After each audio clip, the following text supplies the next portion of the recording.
Novel Korban Rahim Sewaan karya Cawica. Prolog.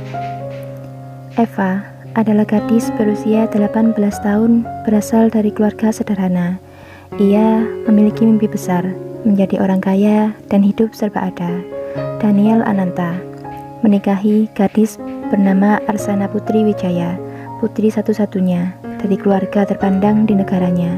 Sayangnya, Arsana adalah wanita yang sombong dan bertindak semaunya. Dalam pernikahannya, Arsana tak mau mengandung seorang anak dengan berbagai alasan.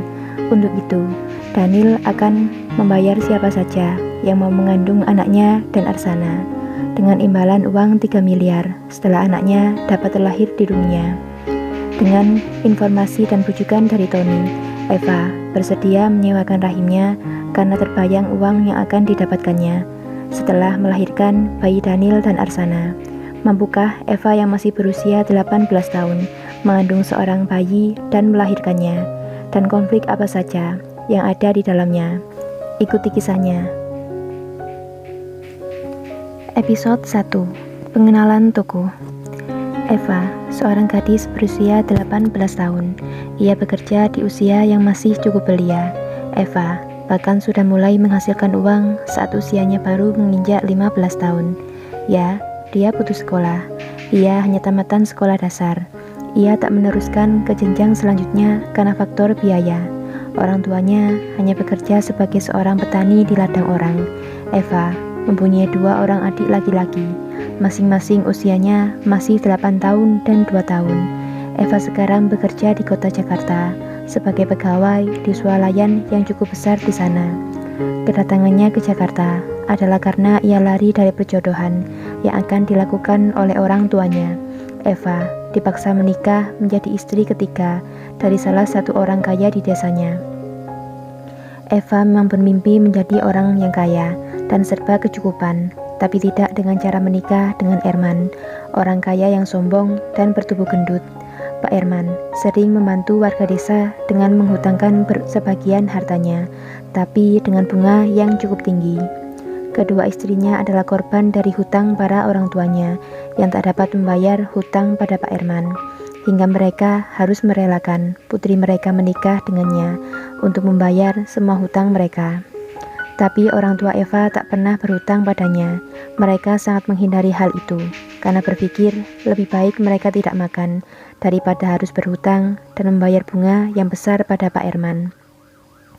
Pak Erman ingin menikahi Eva karena ia memang jatuh cinta pada gadis kecil yang bahkan masih berusia 16 tahun.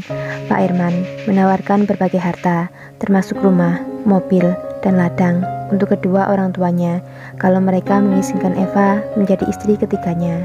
Dengan bujuk rayu Pak Erman, orang tua Eva setuju menjodohkan putrinya dengan orang kaya itu karena orang tuanya berpikir mereka tak akan sanggup membiayai kehidupan anak-anak mereka, apalagi Eva putus sekolah. Apalagi yang akan dilakukan seorang gadis jika tidak menikah. Saat itu, Eva juga masih tak ada niatan untuk bekerja. Ia hanya sekedar membantu beberapa pekerjaan orang tuanya di ladang, atau kadang menjual beberapa hasil panennya. Eva yang selalu bilang pada kedua orang tuanya tentang mimpinya menjadi orang yang kaya. Tentu itu menjadi alasan kedua orang tuanya menjodohkannya dengan Pak Erman. Kehidupan Eva bisa terjamin ke depannya, bahkan kedua orang tuanya juga. Tentu saja, Eva tak mau begitu saja menerima perjodohan itu, karena ia ingin menjadi kaya dengan kerja kerasnya sendiri, dengan jerih payahnya sendiri, tidak instan seperti itu. Bahkan menjadi istri ketiga dari pria gendut dan sombong itu sama sekali bukan pilihan hidupnya. Saat kedua orang tua Eva bersikeras memintanya menerima pinangan dari Pak Erman, Eva dibuat semakin tertekan. Mana bisa, dia hanya pasrah dan menerima pernikahan itu. Eva tak ingin kehidupannya berhenti di situ saja, menerima nasib menikah dengan seorang seperti Pak Erman di usianya yang masih sangat muda. Untuk itu, Eva memilih pergi dari rumah dengan uang pinjaman dari tetangga dekatnya. Ia kabur dari rumah dan mencoba peruntungan diri untuk bekerja di ibu kota Jakarta. Ya, inilah sekarang kehidupan Eva. Dia tinggal di kamar kos yang sempit, hanya terdiri dari satu ruangan berukuran 3 x 4 meter. Di ruangan itu, terdapat kamar mandi yang tak kalah sempit dengan ukuran 1 kali 1 meter. Di ruangan inilah Eva hidup selama ini, ruangan yang menjadi saksi bisu perjuangan seorang Eva di kota Jakarta ini. Eva adalah gadis yang supel, mudah bergaul, selalu ceria dan sangat baik hati. Dari sifatnya inilah Eva dengan mudah mempunyai banyak teman di kehidupannya sekarang. Ia bekerja di sebuah swalayan yang cukup besar di sana, yang menyediakan berbagai kebutuhan sehari-hari. Hari itu, di jam 2 siang, Eva sudah pulang dari pekerjaannya. Seperti biasa, ia berjalan menuju ke kos sempitnya. Jaraknya cukup jauh dari swalayan tempatnya bekerja, tapi Eva memilih untuk berjalan kaki untuk menghemat uang yang ia miliki. Gajinya di swalayan itu sebesar 2 juta, tapi harus ia bagi dengan berbagai kebutuhannya. Untuk membayar kos, juga untuk makan dan kebutuhan lainnya yang ia perlukan. Belum lagi untuk mengirim sejumlah uang untuk orang tuanya di desa, untuk membantu kehidupan orang tua dan adik-adiknya. Eva tiba di salah satu warung andalannya, warung paling murah di sana, yang menyediakan nasi dan berbagai lauk pauk dengan harga yang terjangkau. Tak biasanya, warung itu sangat sepi, hanya ada Eva dan satu orang lelaki yang juga masih muda duduk di sampingnya. Di hari biasanya, warung ini sangat ramai. Para pembeli biasa mengantri hanya untuk membeli 1 bungkus nasi, belum lagi dengan orang-orang yang makan di tempat. 1 bungkus nasi, telur dan sambal ya Mbak Lita? Eva berkata pada wanita parubaya, pemilik warung yang sedang didatanginya tersebut. Namanya Mbak Lita. Dia sendiri adalah seorang janda yang mempunyai 1 anak yang masih berusia 6 tahun. Mbak Lita sudah berjualan di sana selama 5 tahun. Warungnya pun sudah sangat terkenal di kalangan menengah ke bawah karena harganya yang bersahabat di kantong. Dengan uang itu, Mbak Lita dapat menghidupi anaknya yang dengan layak karena jualannya yang selalu habis dan laris manis. Eva, telur doang nih, pakai ayam nggak?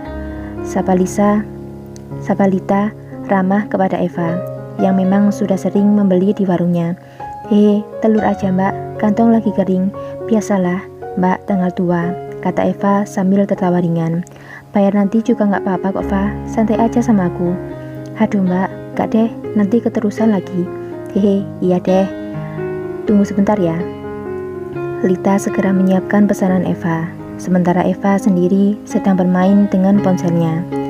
Tak disadari, lelaki yang berada di sampingnya beberapa kali terlihat melirik ke arahnya.